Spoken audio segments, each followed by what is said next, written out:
Cogitationis poenam nemo patitur. Tidak ada seorang pun dapat dihukum atas apa yang dipikirkannya. Salam konstitusi. Dewan juri yang arif dan bijaksana, saudaraku dari pihak kontra, serta pengamat konstitusi seluruh Indonesia. Perkenalkan, saya Putri Duyanti dari tim Universitas Jember secara tegas menyatakan setuju pada mosi perdebatan kali ini, yakni pasal penghinaan lembaga negara dalam RKUHP sebagai alat pembunuh kebebasan berpendapat. Dewan juri yang terhormat, mengapa kemudian saya mengafirmasi mosi perdebatan kali ini? Kita kembali berkaca pada konstitusi negara kita. Pasal 1 ayat 2 yang berbunyi, kedaulatan berada di tangan rakyat dan dilaksanakan menurut Undang-Undang Dasar. Sudah sangat-sangat jelas Dewan Juri yang terhormat bahwa negara kita adalah negara yang menjunjung tinggi adanya demokrasi.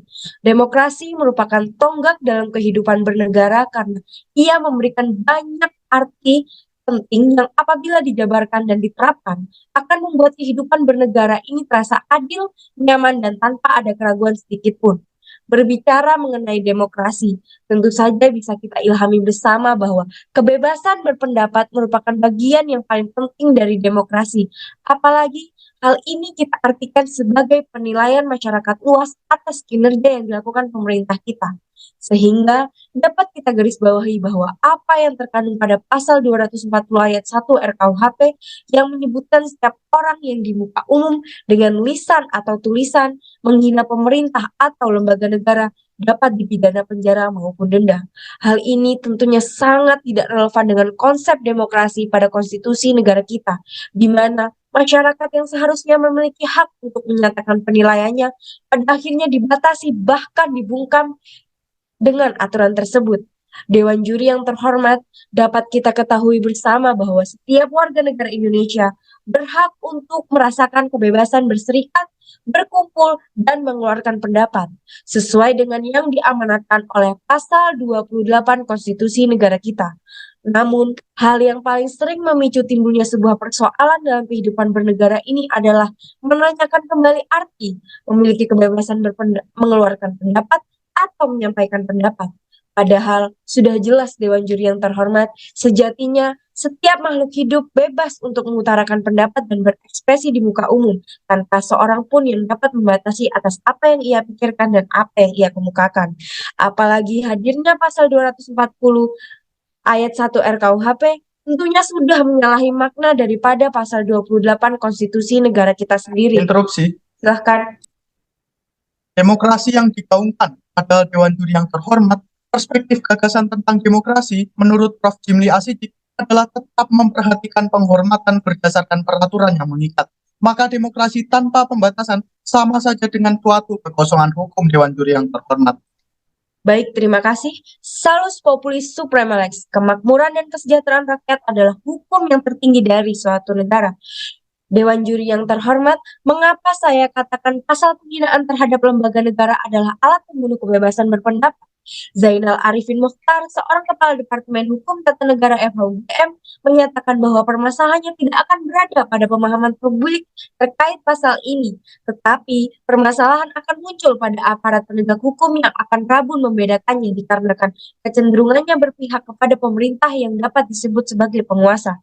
Melanjutkan argumentasi saya, Dewan Juri yang terhormat, bisa kita cermati kembali pasal 240 RKUHP tentang penghinaan terhadap pemerintah atau lembaga negara yang menggunakan delik aduan. Hal ini sangat dikhawatirkan akan menimbulkan kerancuan hukum dikarenakan parameter penilaian untuk penghinaan masing-masing pihak tentunya berbeda-beda.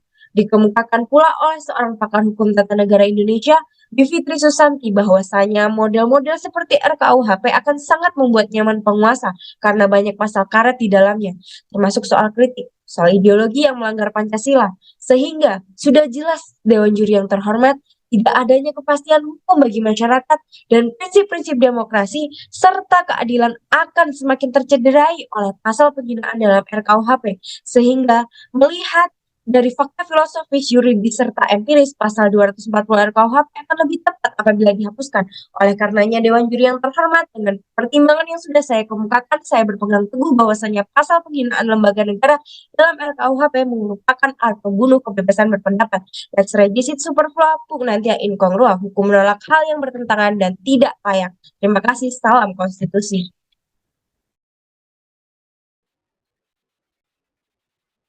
Het Vermeulen van Rechtmatigheid. Kebijakan pemerintah harus dianggap benar dan memiliki kekuatan hukum mengikat sampai dibuktikan sebaliknya. Salam konstitusi. Dewan Juri yang arif dan bijaksana, saudariku dari pihak pro, serta pengamat konstitusi seluruh Indonesia. Perkenalkan, saya Cesar Dimas Edwinarta dari tim Universitas Jember. Pada mosi perdebatan kali ini, pasal penghinaan lembaga negara dalam RKUHP sebagai alat pembunuh kebebasan berpendapat, saya menyatakan dengan tegas tidak setuju dengan mosi yang diperdebatkan pada kali ini. Sebelum memasuki argumentasi inti, izinkanlah saya untuk membidas argumentasi dari pihak pro. Dewan Juri yang terhormat, pasal 240 RKUHP untuk yang mengatur tentang penghinaan terhadap pemerintah atau lembaga negara tidaklah menyalahi prinsip demokrasi. Kita semua tentu memahami perbedaan antara penghinaan dan juga kritikan. Berdasarkan pendapat dari Edward Omar Sharif Yarich, seorang guru besar hukum pidana FKUGM sekaligus Wakil Menteri Hukum dan Hak Asasi Manusia, menjelaskan bahwa pasal penghinaan terhadap lembaga negara adalah isu yang sudah basi diperdebatkan oleh para pengkritik. Yarich juga menegaskan bahwa hanya orang-orang dengan kapasitas intelektual yang kurang memadai saja yang tidak dapat membedakan antara penghinaan dan kritikan. Untuk meluruskan perdebatan kali ini, Dewan Juri yang terhormat, sesuai dengan amanat sila kedua Pancasila yang berbunyi kemanusiaan yang adil dan beradab, maka menurut penafsiran dari Prof. Darji Darmodiarto, bahwa manusia sebagai makhluk Tuhan yang bermartabat harus menjunjung tinggi penghormatan dan sikap saling menghargai sesama manusia, yang artinya penghinaan merupakan salah satu bentuk penolakan terhadap sila ini. Terlebih di Indonesia yang dikenal oleh dunia sebagai negara dengan keramahan dan sopan santunnya, hal inilah yang mengamini ditetapkannya pasal 240 RKUHP. Dewan Juri yang terhormat memasuki pada pasal 240 RKUHP ayat 1 yang berbunyi, setiap orang di muka umum dengan lisan atau tulisan menghina pemerintah atau lembaga negara dapat dipidana dengan pidana penjara paling lama 1 tahun 6 bulan atau pidana denda paling banyak kategori 2. Hal yang harus disorot adalah pasal tersebut mengatur tentang penghinaan terhadap lembaga negara, bukan pengaduan ataupun kritikan, yang dalam hal ini sama saja dengan pasal penghinaan atau pencemaran nama baik yang telah terdapat dalam pasal 310 KUHP lama yang berlaku kepada semua orang. Bedanya, hal yang diatur dalam pasal 240 RKUHP ini adalah lebih spesifik kepada lembaga negara sebagai aparat pemerintahan. Interupsi. Silakan. Dewan Juri yang terhormat, pihak kontra mengemukakan bahwa pasal 240 RKUHP ditujukan lebih spesifik kepada lembaga negara. Bukankah hal ini merupakan bentuk diskriminasi di dalam sebuah peraturan perundang-undangan? Baik, terima kasih. Dewan Juri yang terhormat, logika ini sama dengan pasal 106 KUHP tentang makar terhadap pemerintah yang tujuannya adalah untuk menjatuhkan pemerintah yang sah. Hal ini diatur untuk mempertahankan marwah lembaga negara yang telah terpilih secara sah untuk menjalankan pemerintahan. Merujuk pada pasal 310 KUHP Dewan Juri yang terhormat, penghinaan adalah perbuatan yang menyerang kehormatan atau nama baik seseorang dengan menuduhkan sesuatu hal yang dimaksudkan agar hal tersebut diketahui oleh umum. Penghinaan dijelaskan pula oleh Arsusilo bahwa penghinaan adalah suatu tindakan menuduh seseorang telah melakukan perbuatan tertentu, termasuk perbuatan yang memalukan, dengan maksud agar tuduhan itu diketahui oleh banyak orang. Maka dari itu, Dewan Juri yang terhormat, dengan adanya polemik terhadap pasal ini, saya memberikan solusi terhadap pasal dari penghinaan lembaga negara dalam RKUHP ini.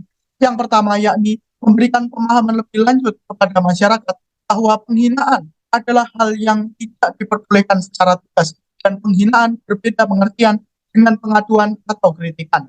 Dan yang kedua yakni memberikan pengawasan lebih lanjut kepada aparat penegak hukum untuk selalu meningkatkan pemahamannya terhadap pengertian dari penghinaan untuk mengurangi munculnya penyalahgunaan pasal penghinaan ini.